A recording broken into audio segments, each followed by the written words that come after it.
Mga magulang, may tanong ako sa inyo. Kapag lumaki ang anak natin, ano ba talaga ang gusto nating maging sila? Successful? Mayaman? May magandang trabaho? O gusto nating maging tao silang may takot sa Diyos? Kasi ang totoo, maraming magulang ang marunong magpalaki ng achiever na anak pero kakaunti ang intentional magpalaki ng makadiyos na anak. At ngayon, nakikita natin ang resulta. Maraming bata ang matalino pero walang direksyon. Maraming pamilya ang may bahay pero walang tunay na tahanan. Kaya ngayon pag-uusapan natin. Paano ba tayo magpapalaki ng tunay na kingdom kids? Sabi sa Ephesians chapter 6 verse 1-4, Mga anak, sundin ninyo ang inyong mga magulang sa Panginoon. At mga magulang naman, huwag ninyong galitin ang inyong mga anak, kundi palakihin sila ayon sa disiplina at turo ng Panginoon. Mga kapatid, ang pagpapalaki ng anak ay hindi lang responsibilidad. Isa itong assignment mula sa Diyos. Hindi lang tayo tinawag para magpakain ng bata. Tinawag tayong maghubog ng susunod na henerasyon. Sa Genesis chapter 1 sinabi ng Diyos, maging mabunga at magparami. Hindi lang ito tungkol sa pagdami ng tao. Ang ibig sabihin nito, dumami ang larawan ng Diyos sa mundo. Kaya ang pagiging magulang ay hindi lang pagpapalaki ng bata. Ito ay pagpapalaki ng taong magiging larawan ni Kristo. Parang salamin lang yan. Kapag malinaw ang salamin, malinaw din ang imahin ng larawan sa salamin. Pero kapag marumi, malabo ang imahin ng larawan sa salamin. Mga magulang, ang tanong. Nakikita ba ng anak natin si Kristo sa ating sarili?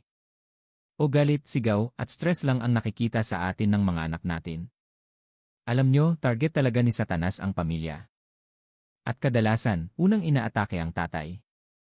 Ginagawang absent. Ginagawang passive. Laging busy. Laging distracted. Pero sabi ng Biblia sa Ephesians chapter 6 verse 4, Mga ama, palakihin niyo ang inyong mga anak sa instruction ng Panginoon. Tatay, ikaw ang unang pastor ng tahanan. Hindi ang pastor sa church. Hindi ang YouTube preacher. Ikaw. At mga nanay, napakahalaga rin ng role nyo. Kayo ang katuwang. Kayo ang encourager. Kayo ang nagdadala ng init sa tahanan. Kapag nagtutulungan ang tatay at nanay, bumabalik ang kaayusan sa pamilya. Sa Colossians chapter 3 verse 21. Mga ama, huwag ninyong ibunsod sa galit ang inyong mga anak upang huwag manghina ang kanilang loob. Mga magulang, ang salita natin may bigat. Kapag lagi mong sinasabing, wala kang kwenta. Bobo ka. Hindi ka magtatagumpay.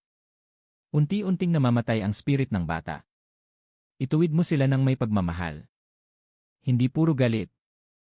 Sa Proverbs chapter 22 verse 6, ang sabi, ituro sa bata ang tamang pag-ugali, at hindi niya ito malilimutan hanggang sa kanyang pagtanda.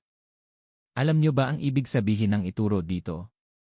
Parang nanay nang inunguya muna ang pagkain bago ipakain sa sanggol. Ganon din spiritually.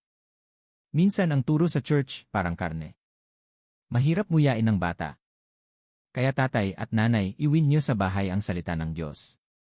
Ipaliwanag niyo sa simpleng paraan para sa inyong mga anak. Ang disiplina ay pagmamahal. Hindi abuse. Hindi bugso ng galit.